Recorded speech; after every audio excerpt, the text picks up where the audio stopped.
Bon de vous voir, de vous avoir avec nous. On a toujours les mêmes messages tous les dimanches, alors on sait quoi faire maintenant. Alors, vous voyez à l'écran, cessons de critiquer, et dans le texte principal est dans Matthieu, chapitre 7, et les versets de 1 à 6. Je peux vous dire que c'est un sujet important dans ma vie, puisque je viens d'une famille où il y a beaucoup de critiques.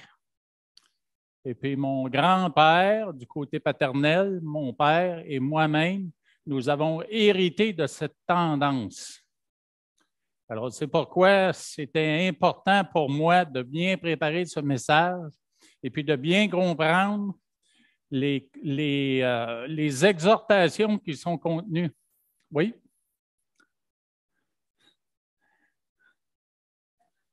OK. Voilà, comme ça, c'est mieux? Excellent. Merci, Serge. Alors, de bien comprendre les exhortations de notre Seigneur dans le Sermon sur la montagne, surtout dans ces versets, les versets 1 à 6 du chapitre 7. Alors, commençons par faire à ce texte l'honneur de le lire avant d'aller en prière et de continuer avec le message. Alors, Matthieu, chapitre 7, les 6 premiers versets. Vous ne les avez pas à l'écran, laissez-moi avancer mon...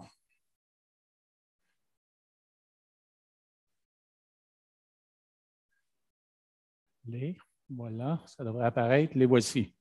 Ne jugez point afin que vous ne soyez point jugés, car on vous jugera du jugement dont vous jugez, et l'on vous mesurera avec la mesure dont vous mesurez. Pourquoi vois-tu la paille qui est dans l'œil de ton frère, et n'aperçois-tu pas la poutre dans ton œil? Ou comment peux-tu dire à ton frère, laisse-moi ôter une paille de ton œil, toi qui as une poutre dans le tien?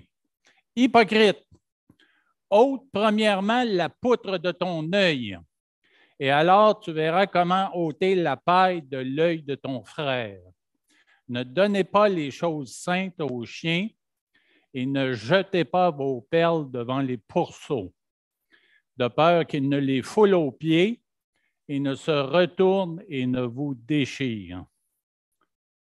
Alors, c'est un texte important pour ce qui est des paroles et des attitudes que nous avons envers les personnes qui nous entourent. Et puis, c'est pour ça, Seigneur, que ce matin, nous voulons te demander, parce que nous sommes tous sujets à cette tentation de juger de la mauvaise façon. Nous allons voir dans cette étude que tu nous permets de juger, mais il y a des façons de le faire qui sont appropriées et qui sont en accord avec ta volonté. Nous confessons que dans le passé et même encore aujourd'hui, nous avons tendance à juger de manière qui ne sont pas en accord avec ta volonté. On te demande de continuer de nous transformer dans notre être intérieur, de nous aider à comprendre comment bien juger afin de pouvoir bien le mettre en pratique et pouvoir te plaire dans cet aspect de nos vies.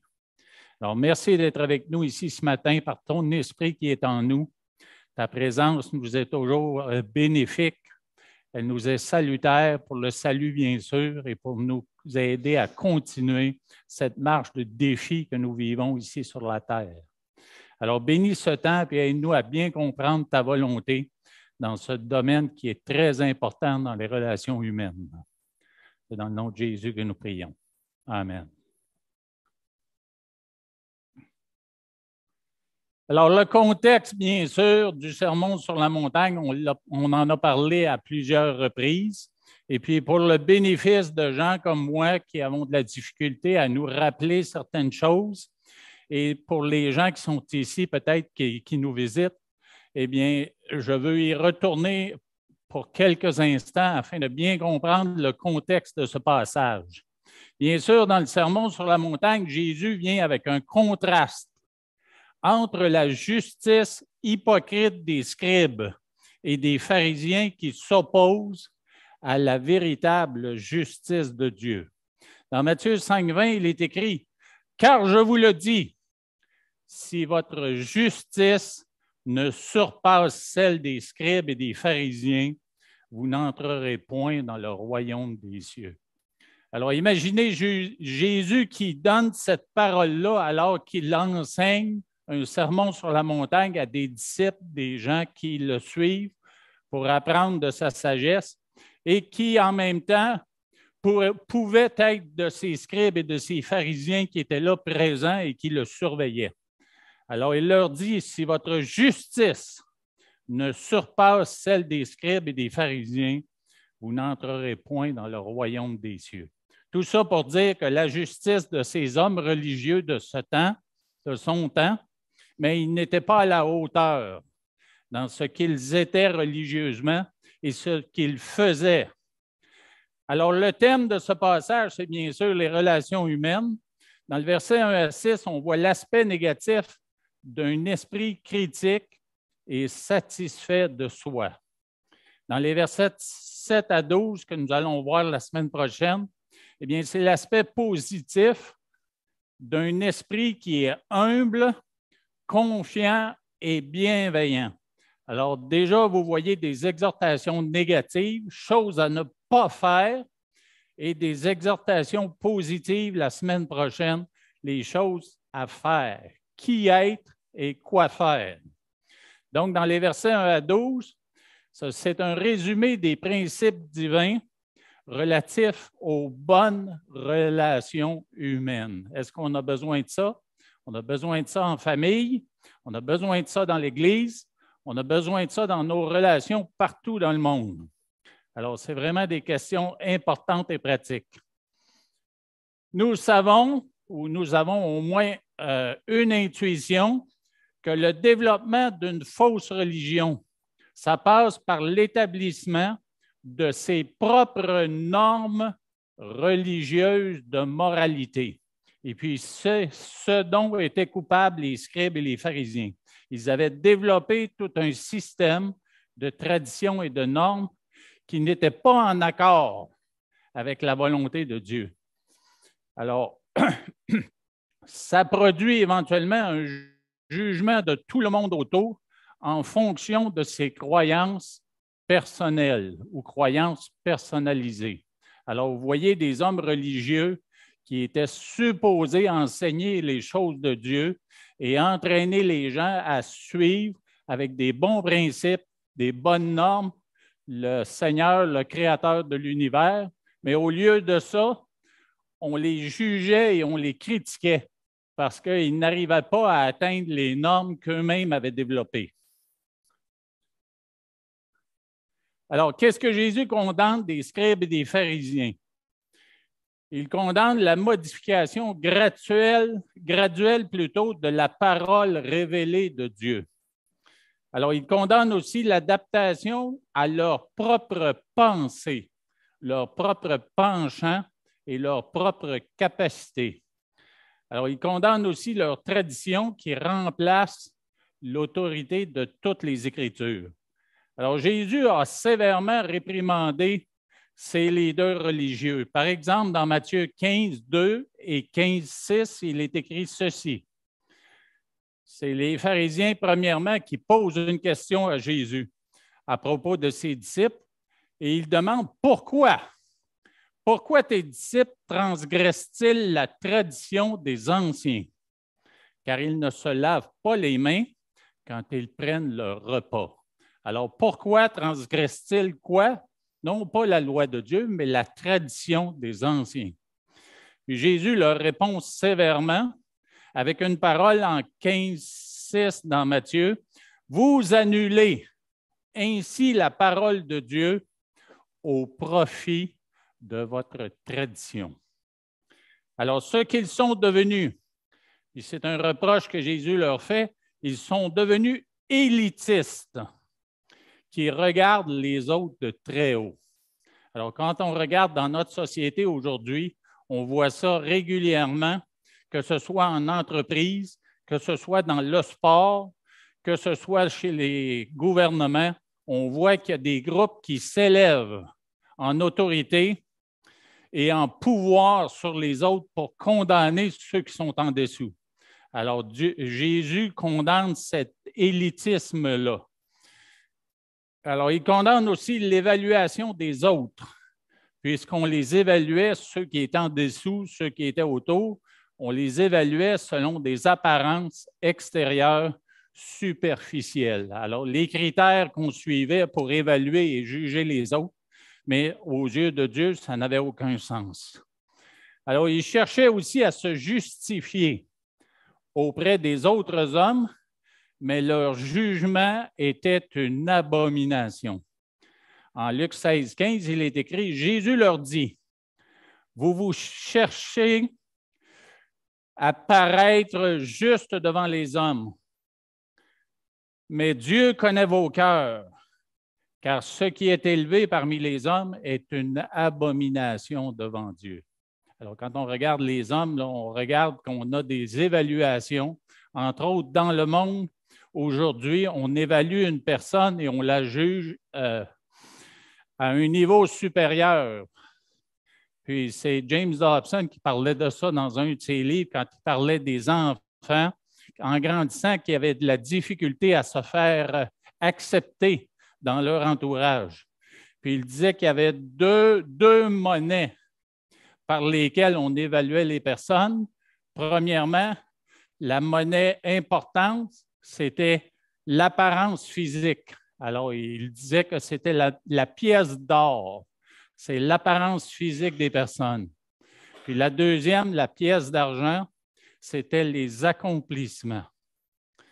Alors, de la même façon, les Juifs religieux, les leaders du temps de Jésus, mais ils se fiaient aux apparences et ils se fiaient aux accomplissements par rapport à l'obéissance aux traditions qu'eux-mêmes avaient établies. Alors oui, Jésus condamne aussi le jugement injuste de n'importe quelle personne, puis on a un exemple excellent dans Luc chapitre 18 où il y a un jugement d'une personne injuste qui fait un jugement injuste d'un juste à la réunion de prière. Alors imaginez à la réunion de prière le jugement injuste d'un juste dans cette réunion-là. Alors, voici en Luc 18, les versets 9 à 14, il dit encore cette parabole en vue de certaines personnes se persuadant qu'elle était juste et ne faisant aucun cas des autres. Deux hommes montèrent au temple pour prier. L'un était pharisien et l'autre était publicain. Le pharisien debout priait ainsi en lui-même, « Ô Dieu, je te rends grâce de ce que je ne suis pas comme le reste des hommes, qui sont ravisseurs, qui sont injustes, adultères, ou même comme ce publicain. Je jeûne 2 fois la semaine. Je donne la dîme de tous mes revenus. » Le publicain, se tenant à distance, n'osait même pas lever les yeux au ciel, mais il se frappait la poitrine en disant, « Ô Dieu, sois apaisé envers moi qui suis un pécheur. » Et le verset 14, « Je vous le dis, celui-ci, ce dernier qui se frappait la poitrine, celui-ci descendit dans sa maison justifié plutôt que l'autre, car quiconque s'élève sera abaissé et celui qui s'abaisse sera élevé. » Quelle belle parabole sur l'attitude qu'on peut avoir dans le jugement qu'on porte sur les autres personnes. Alors, la justification de soi, et j'entends par là le fait qu'on se trouve justifié nous-mêmes par nos actions, par nos apparences et par l'obéissance à certaines traditions, comme le faisaient les leaders de ce temps-là, mais ça amène toujours la condamnation des autres. Et on peut voir la relation là, en abaissant les autres. Ça nous amène, nous, à nous sentir meilleurs. Puis on voit ça dans les combats d'autorité, dans les entreprises, dans le sport ou dans n'importe quelle organisation, même le gouvernement. En abaissant certaines personnes, ça nous amène, nous, à nous sentir bien et nous valoriser. Alors, il y a un avertissement concernant ce passage, un avertissement important. C'est que le monde séculier aime beaucoup, beaucoup citer Matthieu 7, 1. Chaque fois que nous amenons la parole de Dieu, où il y a un élément de condamnation ou un élément de révélation d'un péché dans la vie d'une personne, les gens du monde vont se lever et déclarer Matthieu 7, 1. Ne jugez point afin que vous ne soyez point jugés. Qui es-tu, toi, pour me juger? Alors, ce verset seulement, pris hors contexte, ça amène une interprétation qui est erronée de ce passage au complet. En aucun cas, ces gens-là vont dire que les chrétiens ne devraient juger, évaluer, critiquer qui que ce soit pour quoi que ce soit. On vit dans une époque de la résistance au dogmatisme et à la saine doctrine. Même dans l'Église, il peut y arriver des oppositions au fait que la saine doctrine est enseignée et proclamée. Alors que seule la saine doctrine biblique peut nous enseigner ce que sont la sainteté, l'unité et la communion véritable. Alors, dans l'histoire, il y a eu plusieurs réformes spirituelles dans le monde, puis elles ont toutes été empreintes de confrontation, c'est-à-dire venir juger, venir révéler et venir critiquer une situation, un état spirituel qui avait besoin d'être changé et transformé. Alors, toute la Bible nous encourage à exercer du discernement et du jugement, mais de le faire avec sagesse. Alors, Dieu a même institué des tribunaux humains. Pour faire quoi? Pour évaluer, pour confronter et pour juger les désobéissances humaines. Deutéronome 19, les versets 15 à 21 et Romains 13, les versets 1 à 7. Si vous lisez ces passages, je ne les afficherai pas et je ne les lirai pas, mais ce sont des références que, je ne sais pas, vous ne les avez pas à l'écran, je vous les redonne. Deutéronome 17, 15 à 21 et Romains 13, 1 à 7, où on parle de l'établissement d'autorité que Dieu a mis en place justement pour confronter le mal et les désobéissances. Alors, tout le sermon sur la montagne évalue par comparaison la fausse et la vraie religion.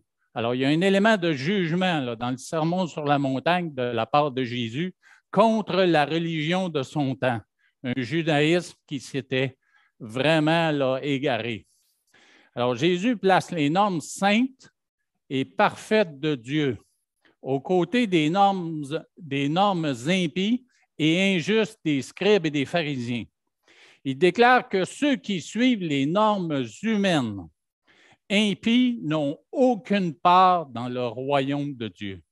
Alors, voilà un sermon qui est vraiment très controversé et des plus condamnatoires. Alors, on voit que Jésus nous donne un exemple, qu'on doit confronter les erreurs avec la vérité de la parole de Dieu, ce qui, en un sens, c'est un jugement sur l'humanité, c'est un jugement sur les désobéissances. Alors, des versets dans la parole de Dieu qui parlent justement de discernement et de jugement dans l'application de la discipline dans l'Église. Dans Matthieu 7, 15, on dit « Gardez-vous des faux prophètes. Ils viennent à vous en vêtements de brebis, mais au-dedans, ce sont des loups ravisseurs. » Alors, il faut absolument qu'il y ait un jugement quelque part qui soit porté pour qu'un loup soit découvert. Et dans Matthieu 18, 15, 16 et 17, « Si ton frère a péché, va et reprends-le entre toi et lui seul. S'il t'écoute, tu as gagné ton frère. Mais s'il ne t'écoute pas, prends avec toi une ou deux personnes afin que toute l'affaire se règle sur la déclaration de 2 ou de 3 témoins. S'il refuse de les écouter, dis-le à l'Église. Et s'il refuse aussi d'écouter l'Église, qu'il soit pour toi comme un païen et un publicain. » Alors, vous voyez qu'il y a un élément là, d'évaluation, un élément de discernement et de jugement concernant les comportements, concernant les obéissances ou les désobéissances dans l'Église. Et puis, nous sommes appelés à cela. Dans le passage à l'étude, dans Matthieu les 7 et les versets 1 à 6, il y a une dénonciation des jugements égoïstes et injustes. Alors, les jugements qui condamnent plutôt de manière impitoyable ne permettent pas vraiment la repentance. Alors, vous voyez un jugement qui est prononcé. Toi, tu désobéis à telle chose, tu ne respectes pas la tradition. Il n'y a pas d'espoir pour toi. Alors, il n'y avait pas d'élément de grâce. C'était jugement de manière impitoyable. Puis on laissait ceux qui étaient jugés et condamnés, on les laissait en blanc comme ça, puis en plan plutôt. Et puis on leur demandait de se débrouiller avec cette condamnation-là. Alors, ils condamnent plutôt au jugement éternel.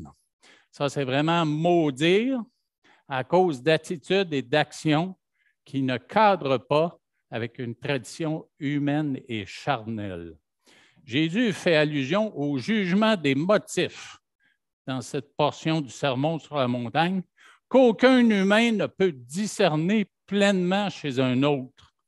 Oui, on peut juger des fruits dans la vie d'une personne, mais il faut ne pas faire un jugement hâtif, comme nous allons voir un peu plus loin, parce que nous devons vraiment évaluer qu'est-ce qui, dans l'intérieur d'une personne, va produire une attitude, une action et un comportement. Alors, la Bible interdit la pratique chez ceux qui sont en position de leadership ou dans n'importe quelle situation d'une justice qui est individuelle ou de groupe.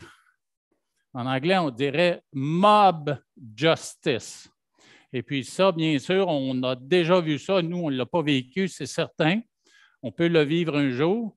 Mais dans l'histoire, par exemple, au Far West américain, quand quelqu'un était jugé condamnable, il n'y avait même pas de tribunal qui se réunissait pendant une époque.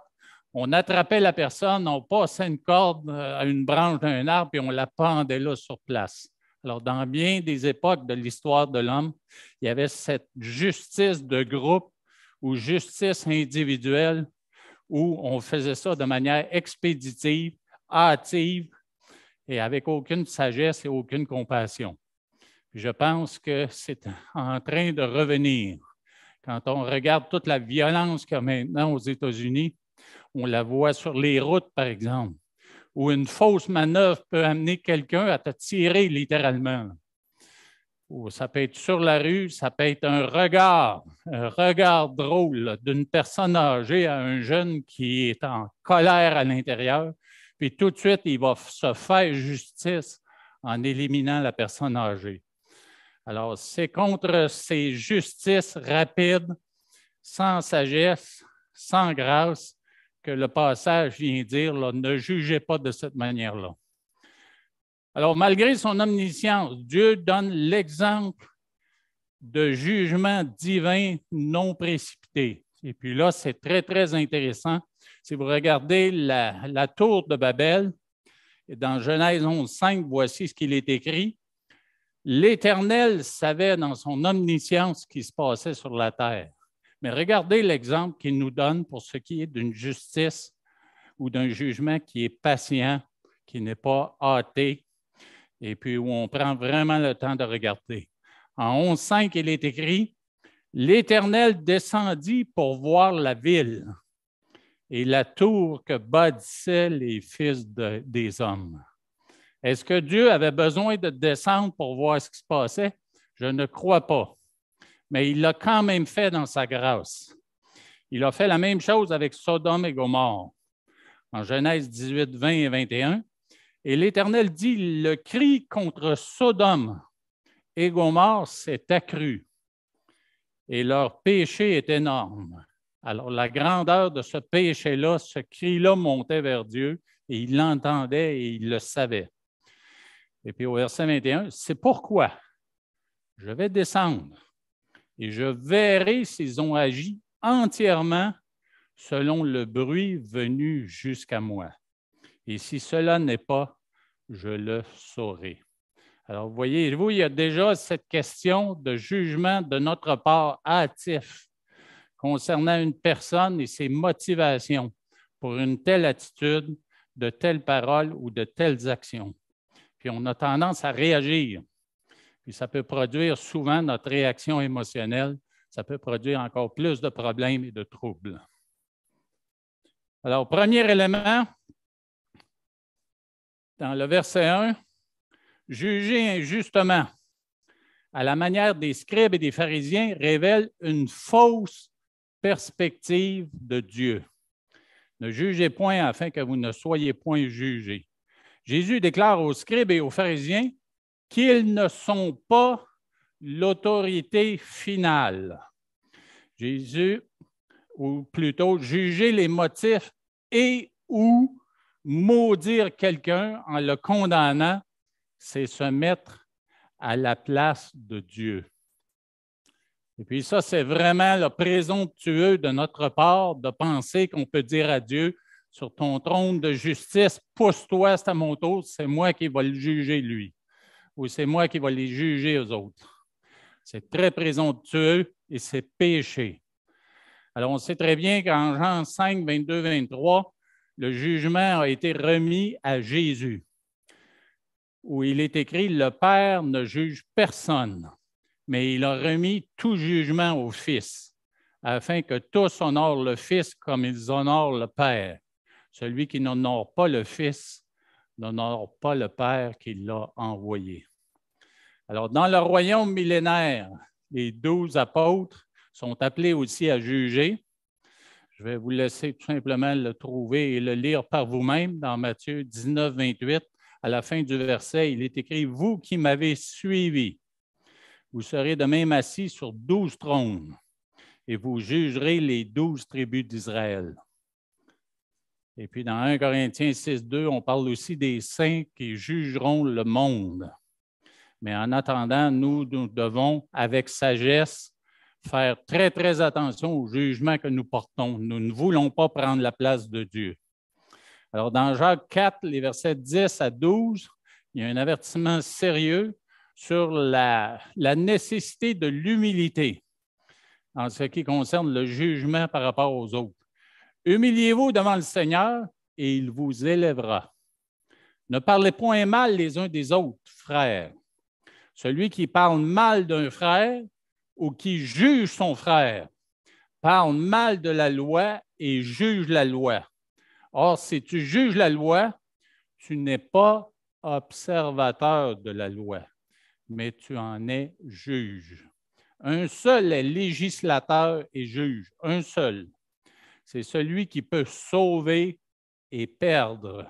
Et on sait qui c'est, mais toi, qui es-tu qui juge le prochain? Alors, voici un petit poème que je n'ai pas affiché à l'écran, mais je vais vous le lire quand même, tellement c'est révélateur concernant ces vérités dont nous avons parlé jusqu'à maintenant. C'est d'un poète inconnu. Ne juge pas de ce qui se passe dans sa tête, ni dans son cœur que tu ne peux voir. Ce qui, à tes yeux, peut ressembler à une tache, à la pure lumière de Dieu, peut n'être qu'une cicatrice résultant d'un combat victorieux, où toi-même, tu n'aurais que défailli et abandonné. Alors, le Sauveur ne demande pas aux hommes de cesser d'examiner et de discerner toutes choses, mais il demande de résister à la tentation présomptueuse d'essayer d'être Dieu. Et puis, c'est tout naturel pour des hommes, des femmes pécheurs, c'est tout naturel de se placer dans cette position-là, de s'élever par rapport aux autres et puis de porter des jugements. En Matthieu 7, 2,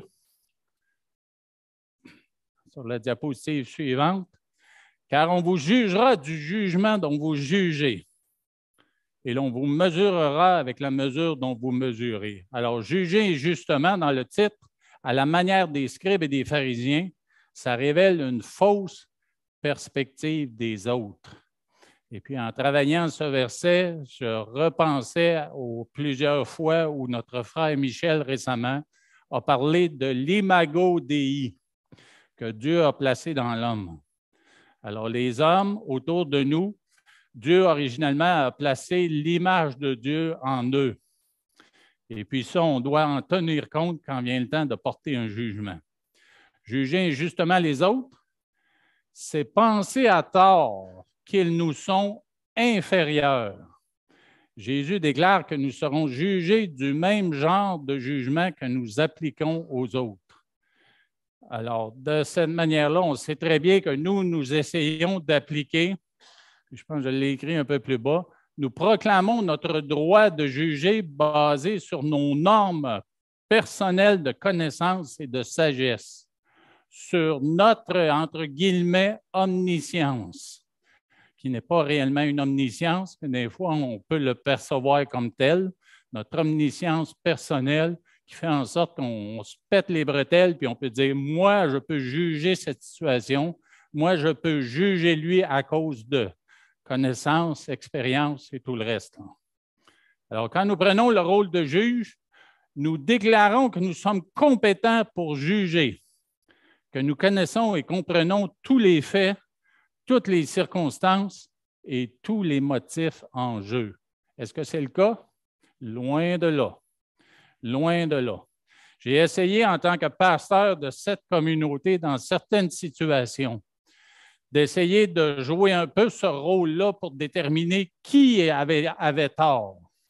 Puis j'ai réalisé après un temps là, que c'était une cause perdue. Cause perdue. Dans les témoignages que nous recevons, même dans l'Église chrétienne, souvent il y a des nuances avec les mots et les paroles qu'on donne. Il y a des nuances qui vont nous faire prendre pour un ou faire prendre pour l'autre. Et puis, je peux vous dire que quand on discute de ces choses-là, Chantal et moi, nous réalisons que Chantal a tendance à prendre pour les femmes et moi, j'ai tendance à prendre pour les hommes. Est-ce naturel, ça? C'est vraiment très naturel. Alors, c'est pour ça que j'ai appris à ne pas juger et ne pas déterminer un coupable, du moins pas tout de suite. Puis de rencontrer des gens, puis de parler plus longtemps, puis de déterminer et même en arriver à encourager les gens. Quelle est ta part? Quelle est ta part dans ce conflit, dans cette difficulté? Okay? Moi, je ne veux pas prendre pour lui, je ne veux pas prendre pour elle ou pour lui ou pour lui, peu importe les personnes qui sont en conflit, mais je les invite à considérer leur part dans le conflit devant Dieu pour qu'eux-mêmes règlent cette situation-là et avec Dieu et avec la personne en conflit. Parce que moi, je me sens trop démuni dans ces situations-là, même si je peux apporter une certaine sagesse de la parole de Dieu, mais je ne suis pas placé pour juger de ces cas-là. Alors, merci de me faire confiance, mais à l'avenir, vous savez très bien que si ça vous arrive et vous venez me voir, je vais vous inviter à considérer quelle est votre position, qu'est-ce que vous avez fait, comment avez-vous été pour votre frère, votre sœur, et quelle est votre part de responsabilité dans cette situation-là. Alors, c'est le même principe pour les enseignants pour ce qui est du jugement. Nous sommes encouragés dans la parole, nous les enseignants, ou peu importe la personne qui partageons la parole de Dieu, dans Jacques 3.1, mes frères, qu'il n'y ait pas parmi vous un grand nombre de personnes qui se mettent à enseigner, car vous savez que nous serons jugés plus sévèrement. C'est une grande responsabilité que de vivre dans l'Église et que d'enseigner dans l'Église et d'accomplir des ministères dans l'Église. Et dans Luc 12, 48, mais celui qui ne l'ayant pas connu a fait des choses dignes de châtiment, sera battu de peu de coups. On demandera beaucoup à qui l'on a beaucoup donné et on exigera davantage de celui à qui l'on a beaucoup confié. Alors oui, nous désirons servir le Seigneur, nous impliquer dans une communauté chrétienne et à l'extérieur, mais il y a une grande responsabilité devant Dieu et nous devons en tenir compte. Nous sommes coupables si nous ne pratiquons pas ce que nous enseignons. Dans Romains 2, 1 et 2, « Ô homme, qui que tu sois, toi qui juges, tu es donc inexcusable, car en jugeant les autres, tu te condamnes toi-même, puisque toi qui juges, tu fais les mêmes choses. Nous savons en effet que le jugement de Dieu contre ceux qui commettent de telles choses est selon la vérité. Alors, Dieu n'a pas deux balances, deux mesures.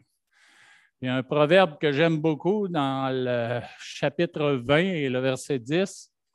Deux sortes de poids, deux sortes d'effats sont l'un et l'autre en abomination à l'Éternel. Il y a une balance dans mon sous-sol, dans la salle de bain, et puis il y a l'étiquette qui était là au départ quand on l'a acheté, que j'ai laissé dessus, puis l'étiquette dit « Cette balance ne doit pas être utilisée pour faire du commerce ». Et puis ça me rappelle un verset comme celui-là où des gens ont essayé de tricher avec des balances qui ont été changées, qui ont été modifiées pour avantager une personne plus ou une autre ou tirer soi-même un avantage. Alors, Dieu ne veut pas dans nos jugements que nous utilisions deux poids, deux mesures. Alors, il y a un exemple dans la parole, dans le livre d'Esther, un homme qui a essayé d'appliquer un jugement à un autre. Quelqu'un peut me dire les personnes impliquées? Haman et Mardoché. Alors, Haman, avec l'érection ou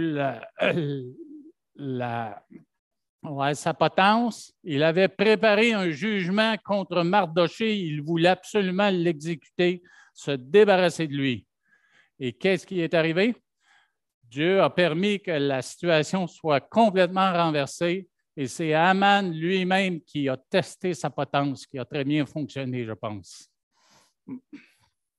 Alors, attention aux jugements qui sont non conformes à la parole de Dieu et qui pourraient nous aussi nous coûter très cher. Juger injustement à la manière des scribes et des pharisiens révèle une fausse perspective de nous-mêmes. Alors, vous voyez tous ces versets-là? Je pense qu'il y a une erreur dans ce que j'affiche à l'écran. Il y a des versets que j'ai répliqués là, à quelques reprises. Alors, je vais vous lire ici ce que j'ai dans mon texte, que j'ai corrigé par la suite. Le verset 3. « Pourquoi vois-tu la paille qui est dans l'œil de ton frère et n'aperçois-tu pas la poutre qui est dans ton œil? Ou comment peux-tu dire à ton frère, laisse-moi ôter une paille de ton œil, toi qui as une poutre dans le tien? » Et au verset 5, le premier mot, « hypocrite ». Alors, les trois sont liés de ce que nous avons vu jusqu'à maintenant, la fausse perspective de Dieu, la fausse perspective que nous avons des autres et maintenant la fausse perspective que nous avons de nous-mêmes.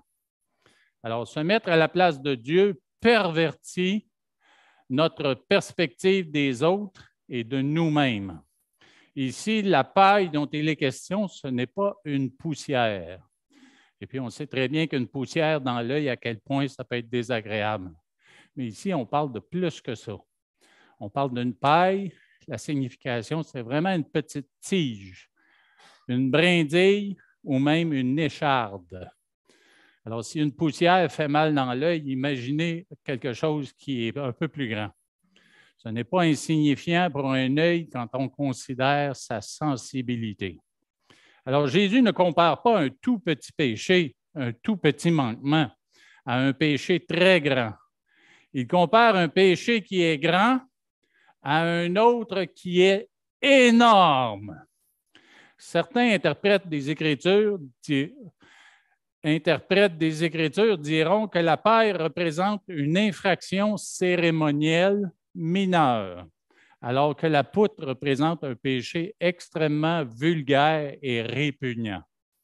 Alors, la réalité, c'est que ceux qui ont commis des péchés odieux passent beaucoup de temps à, premièrement, tenter de cacher ses péchés, tenter de justifier ses péchés et ensuite critiquer les petits péchés des autres pour détourner l'attention.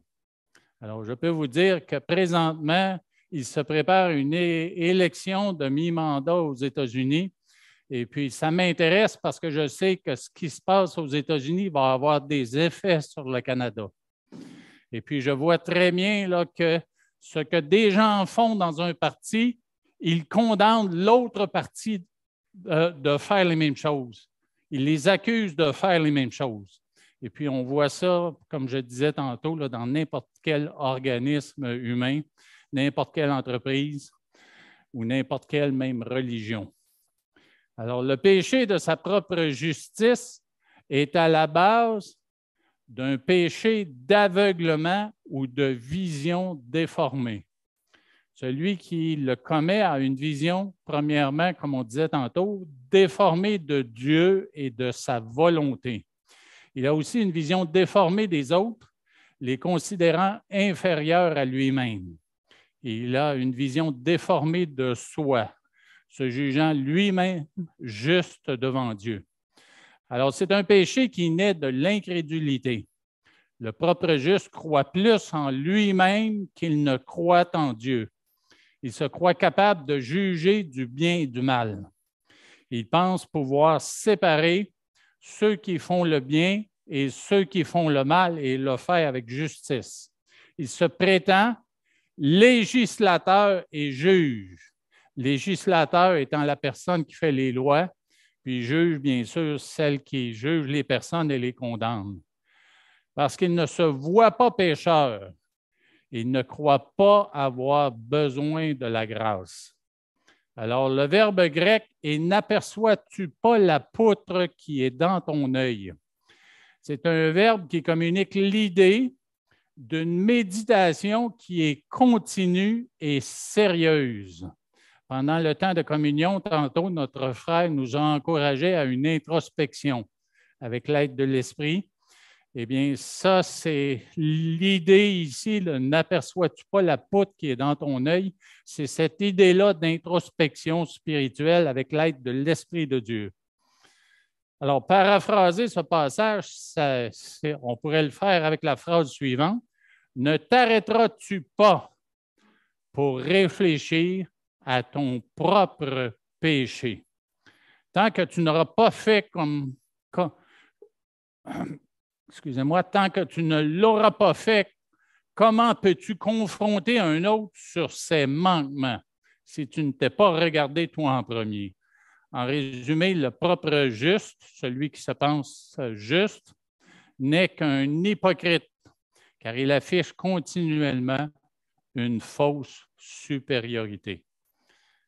Alors, l'hypocrite est, en Jacques 1,23, on le décrit, qu'il est semblable à un homme qui regarde dans un miroir son visage naturel et qui, après s'être regardé, s'en va et oublie aussitôt comment il était. Alors, il ressemble aux auditeurs du prophète Ésaïe. Alors que Dieu demande à Ésaïe d'aller apporter sa parole au peuple, dans Ésaïe 6, les versets 8, 9 et 10, « J'entendis la voix du Seigneur disant, « Qui enverrai-je? Et qui marchera pour nous? » Et Ésaïe dit, « Je répondis, me voici, envoie-moi. » Il dit alors, « Va et dis à ce peuple, vous entendrez et vous ne comprendrez point. Vous verrez et vous ne saisirez point. Rends insensible le cœur de ce peuple. Endurcis ses oreilles et bouche-lui les yeux, pour qu'il ne voie point de ses yeux, n'entende point de ses oreilles, ne comprenne point de son cœur, ne se convertisse point et ne soit point guéri. » Alors, l'hypocrite qui ne se regarde pas, premièrement, on dirait ici au Québec, il est complètement bouché. Il ne peut percevoir la volonté de Dieu, il ne peut reconnaître son propre péché. Alors, Dieu nous appelle à l'équilibre. Un mot dont a souvent parlé un pasteur ici, là, nommé Jerry Kramer, que plusieurs connaissent. Il utilisait le mot équilibre comme une nécessité dans la vie chrétienne. Et en Matthieu 7, 5, la portion B du verset, après hypocrite, on écrit « ôte premièrement la poutre de ton œil, et alors tu verras comment ôter la paille de l'œil de ton frère. » Et puis, ça nous amène à retourner au début de Matthieu 5, au début du passage du Sermon sur la montagne, où on parle de l'attitude du citoyen du royaume. En Matthieu 5, 3, « Pauvre en esprit ». En 5.4, qui reconnaît sa condition de pécheur. En 5, humble et bon. En 6, qui a faim et soif de la justice de Dieu. Alors, une telle personne qui met en application la parole de Dieu, c'est une personne que Dieu peut utiliser pour juger, et juger de manière authentique et de manière qui plaise à Dieu. Alors, c'est l'équilibre entre l'humilité et la conviction de péché, entre la pauvreté d'esprit et la puissance dans l'esprit. Confesser notre propre péché, qui sont en réalité, là, dans ce domaine-là, qu'on exprime par l'attitude des scribes et des pharisiens, c'est la satisfaction de soi, qui était un péché, et l'esprit condamnatoire des autres. Alors, il faut demander à Dieu de nous purifier de ces choses-là. Une fois cela accompli, nous pouvons mieux aider notre prochain.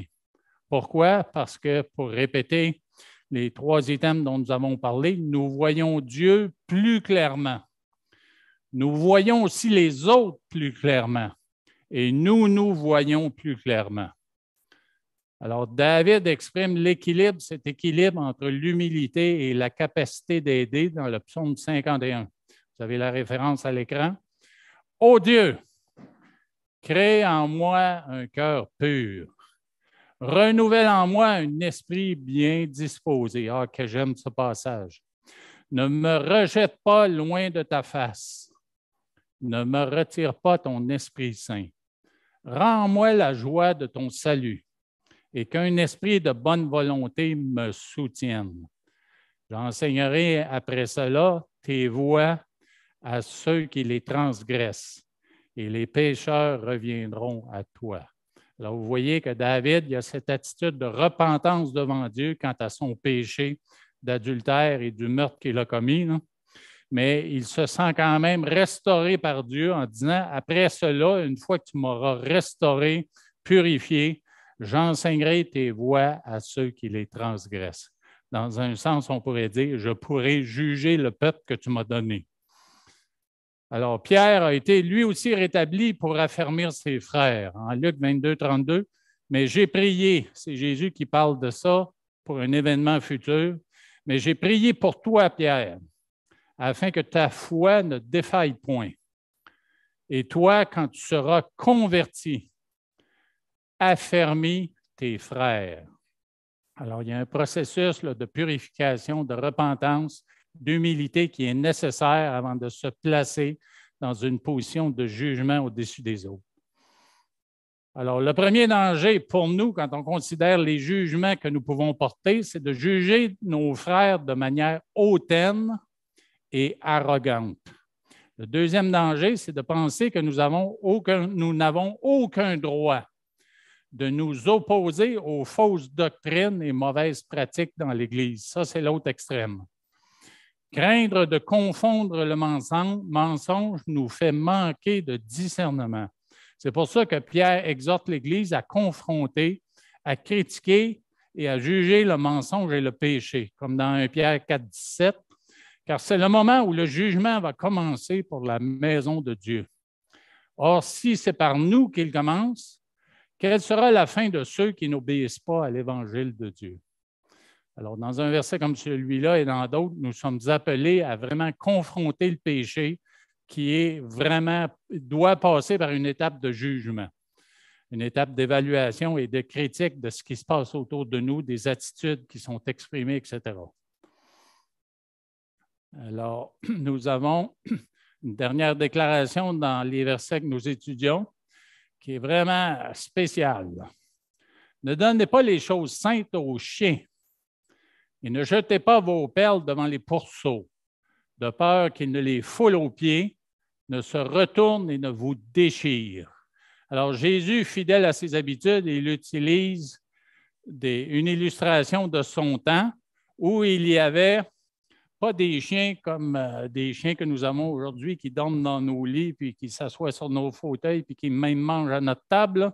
C'était souvent, pour la plupart, des chiens errants, bâtards, à moitié sauvages, charognards, sales, voraces, féroces, vicieux et malades. Ils étaient très dangereux. Pour ce qui est des pourceaux, ils incarnent la malpropreté. Ils étaient aussi sauvages et agressifs pour protéger leur nourriture. S'interposer entre eux et leur nourriture était très dangereux. Alors, voyez l'image que Jésus annonce ici, là. Il déclare qu'il est impensable de nourrir ses chiens, par exemple, de viande sainte. Puis il utilise cette image-là, puis on peut faire référence aux viandes qui étaient sacrifiées sur l'autel. Il y en avait une partie qui était consumée par le feu, une partie qui était mangée, prise et mangée par les sacrificateurs, une partie qui était amenée par la famille qui avait offert le sacrifice pour consommation, et puis il y en avait une partie qui était laissée sur l'autel. Alors, il était impensable de nourrir ces animaux-là avec ces viandes-là. Alors, Jésus déclare que nous ne devons pas partager des éléments de notre foi avec des personnes qui sont totalement opposées aux choses de Dieu. Ou ces gens, plutôt, sont comme des chiens et des pourceaux. Alors, ils sont des chiens et des pourceaux spirituellement parlant, incapables d'apprécier ce qui est saint et juste. J'ai vu un reportage cette semaine, puis alors que je travaillais ce verset, je trouvais que c'est arrivé à point. Il y a eu une protestation quelque part aux États-Unis, puis au milieu de la protestation, il y a un jeune qui s'est présenté là avec un micro et un haut-parleur, puis il avait sa Bible dans les mains. Puis il lisait des passages de la Bible. Et puis il y avait des gens plus radicaux autour qui étaient vraiment opposés à la parole de Dieu. Ils se sont emparés de sa Bible. Puis on les voit à un moment donné en train de déchirer les pages de la Bible. Alors on voit que on peut reconnaître dans ça là, des chiens ou des pourceaux. Puis pire que ça, il y a une jeune femme dans ça avec ses cheveux roses qui a pris des portions de la Bible et elle a commencé à manger le papier. Alors imaginez l'attitude qu'on peut avoir. Imaginez présenter l'Évangile à des personnes qui à l'intérieur sont endurcies à ce point-là. Alors ce sont des personnes qui ne peuvent discerner le trésor qu'est le royaume et la parole de Dieu. Alors, il y a un moment donné, là, on doit arrêter après certains efforts, après un avertissement ou deux, ou après une présentation ou deux, on doit reculer puis les abandonner. Parce qu'il y a l'avertissement dans ce passage-là où on parle des pourceaux. Si on arrive et on jette aux pourceaux à répétition des perles, des choses qui sont immangeables pour eux, là, que pensez-vous qu'ils peuvent faire éventuellement? Ils peuvent vraiment là, se mettre en colère, se retourner contre nous puis nous dévorer. Et moi, j'ai déjà vu là, des gens manipuler des porcs à Trois-Rivières à l'exposition agricole de Trois-Rivières, puis on essayait de les faire entrer dans un camion. Puis un porc, quand on parle de tête de cochon, là, c'est vraiment là, c'est du solide. Là. Ceux qui les manipulaient, là, ils les frappaient à coups de pied, puis les porcs, ils ne voulaient pas coopérer du tout. Puis il y en a qui sont gros. Hein. J'ai déjà vu un porc dans une ferme où Cynthia m'a amené chez une de ses amies à un moment donné. Elle m'a dit en sortant de l'auto, viens voir. Je suis allé dans la grange, puis il y avait un porc de 700 livres dans ça. J'ai failli tomber à la renverse, je n'avais jamais vu ça. C'était énorme. Alors, en Matthieu 13, 45, 46, le royaume des cieux est encore semblable à un marchand qui cherche de belles perles. Il a trouvé une perle de grand prix. Il est allé vendre tout ce qu'il avait et il l'a acheté. Alors, ces perles-là, elles sont précieuses. On peut les distribuer, mais les distribuer avec sagesse. Alors, Jésus n'a pas toujours tout enseigné à tout le monde. Alors, Jésus a exprimé vraiment de la sagesse et aussi de la restriction, là, où il s'est restreint lui-même à ne pas enseigner certaines choses à certaines personnes. Alors, je vais aller tout de suite à la conclusion de ce message où nous avons ici là, 3 encouragements, toujours avec la perspective de ce que nous avons vu en 3 points. Avoir une juste perspective de Dieu va nous amener justement à un bon jugement qui commence par cette chose-là. Puis ça, on le trouve bien sûr, cette connaissance-là, pour avoir la juste connaissance et perspective de Dieu, c'est dans la parole de Dieu. Et c'est là que nous découvrons qui il est vraiment, qu'est-ce qu'il a fait dans le passé, qu'est-ce qu'il fait maintenant et qu'est-ce qu'il fera dans le futur. Alors, juger justement commence aussi par avoir une juste perspective des autres, en apprenant à les connaître, en prenant le temps de comprendre leur passé. Parce que certaines situations naissent souvent de ce qui s'est produit peut-être longtemps dans le passé. Leur présent et leur attente, désir et aspiration futures. Alors, ça demande du temps, c'est un investissement, mais je crois que ça vaut la peine pour pouvoir faire des bonnes interventions et ne pas juger de manière présomptueuse et incorrecte. Alors, juger, justement, commence aussi par se connaître soi-même dans la réflexion, l'introspection par l'esprit et l'admission du fait que nous sommes loin d'être Dieu. Alors, sur ces trois choses-là, nous arrêtons et puis prions. Seigneur, nous te remercions pour ce passage de ta parole qui semble au départ nous inviter à ne point juger.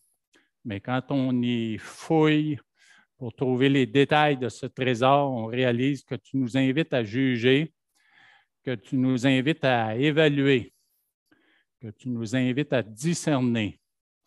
Mais tu nous demandes d'être sages, tu nous demandes de le faire avec ta sagesse à toi et inspirée par l'Esprit, afin de toujours juger avec grâce, avec intelligence, discernement et grâce, afin que les gens qui sont jugés, que nous interpellons par tes paroles, les paroles que tu nous donnes, mais nous puissions les amener à une réalisation non seulement de ta justice à toi, mais surtout à la réalisation de la grâce que tu as démontrée en Jésus-Christ. Parce que partout où il y a une dénonciation du péché, il devrait y avoir une présentation de la grâce et du pardon qui est venu par Jésus-Christ. Alors, c'est ce que nous avons besoin de mettre en pratique. On te demande, Dieu, de nous donner cette sagesse afin que nous puissions le faire selon ta volonté. Et c'est dans le nom glorieux de Jésus que nous prions. Amen. Frères et sœurs, Dieu vous bénisse.